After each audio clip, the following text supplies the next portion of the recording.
Howdy y'all, it's Curious Raven. We have two creepypastas today on this beautiful Saturday. Let's get to it. The first one I'm going to read is called It's All Fun and Games Until Your English Language College Class Can Hear Each Other's Thoughts. And it's written by Trash Tia. The men in black were definitely coming to dissect us. I was already jittery from the morning of keeping my head down, my music court escaping the tsunami of thoughts gazing the back of my skull. They were so loud. I had been on canvas for an hour, thousands of voices already tangled inside my head, like fucked up radio. Can you eat 3 all-day pasta?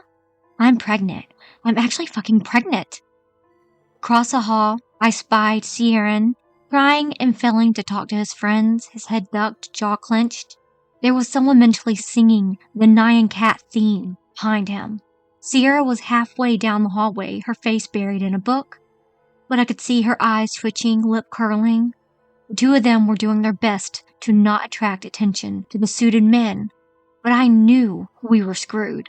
Jason's freak out in the middle of class, and then men privately talking to the professor. Sierra turned to her friend, her words reaching me in a tangle, a prod directly into the meat of my brain. Sierra's voice was louder, a hiss swamping out the barrage of voices collapsing into white noise. Fuck, are they here for us? Calm down. Syrian's British accent felt like a thunderclap. You're both looking pretty fucking obvious right now. His voice bled away, replaced by nothing.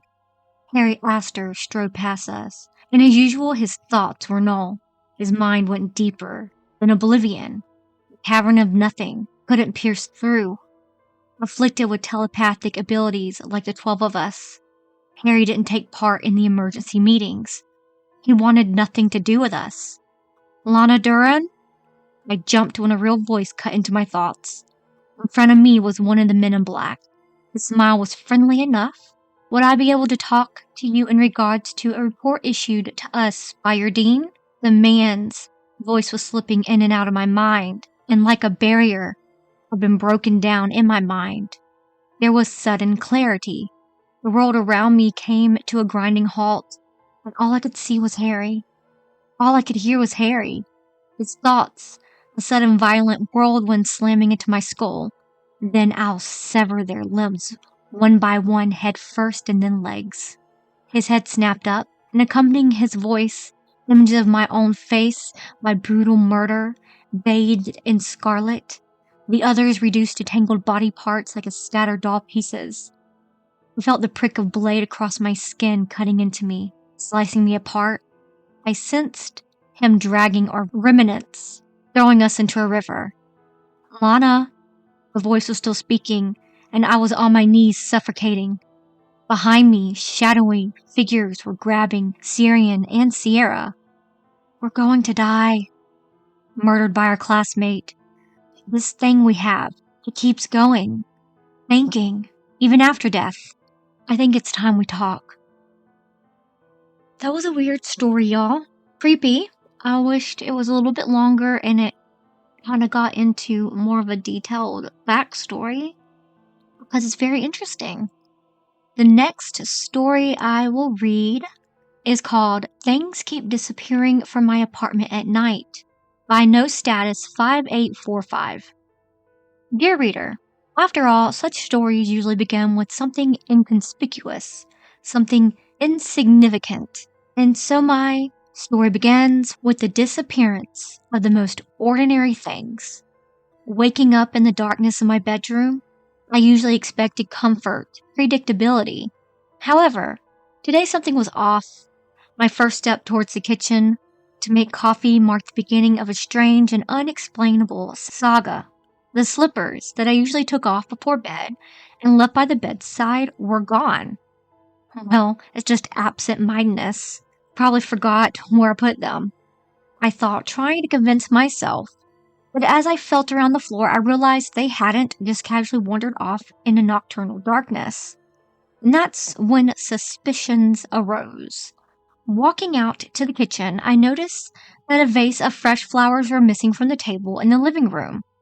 Glanced into the dark corner of the room, as if expecting someone to be hiding there.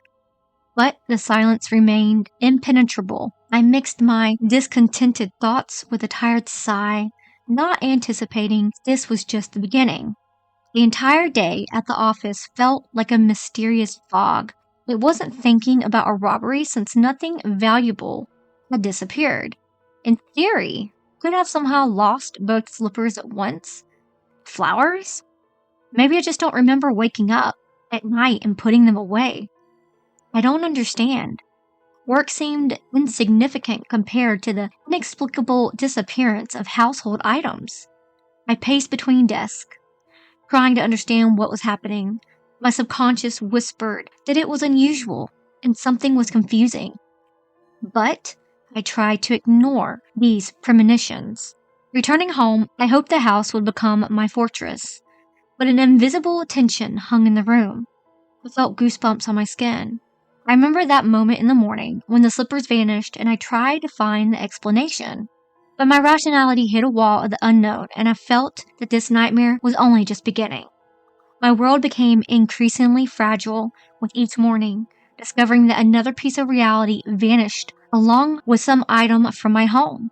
Doubts crept into my mind, and I increasingly suspected that the answers were hidden in the darkness of the night when it seemed I was losing control over myself. The solution was inevitable: a surveillance system.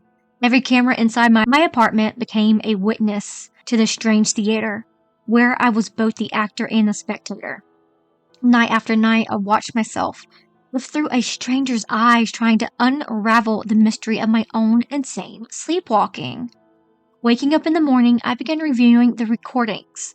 There I was, unquestionably me, but I couldn't notice anything strange in my sleep except for one thing. On all the cameras, a segment from 1:32 a.m. to 1:49 a.m. at night was cut out. It was a fragment when even the cameras couldn't penetrate, as if something inside me refused to reveal its secrets. In the darkness of my soul hid something I couldn't see even in the most nightmarish dream.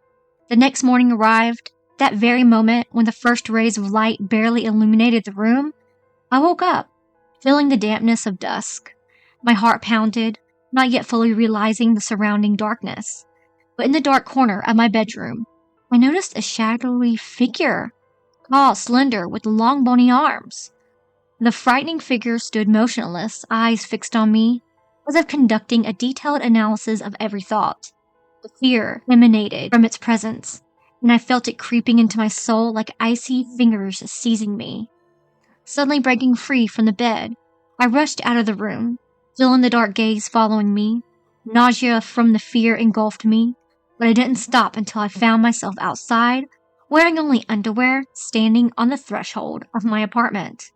In the end, I lied and told my family that I had to leave for business and asked them to move my things to another apartment. They asked about the reason, but I never told them the truth. Since then, I often wake up at night and stare into the dark corner of the room. That is a creepy story, but I hope y'all have a really good rest of your weekend. I love y'all so much. I will see y'all on Tuesday, but until then, remember, it's scary out there. Please like and subscribe.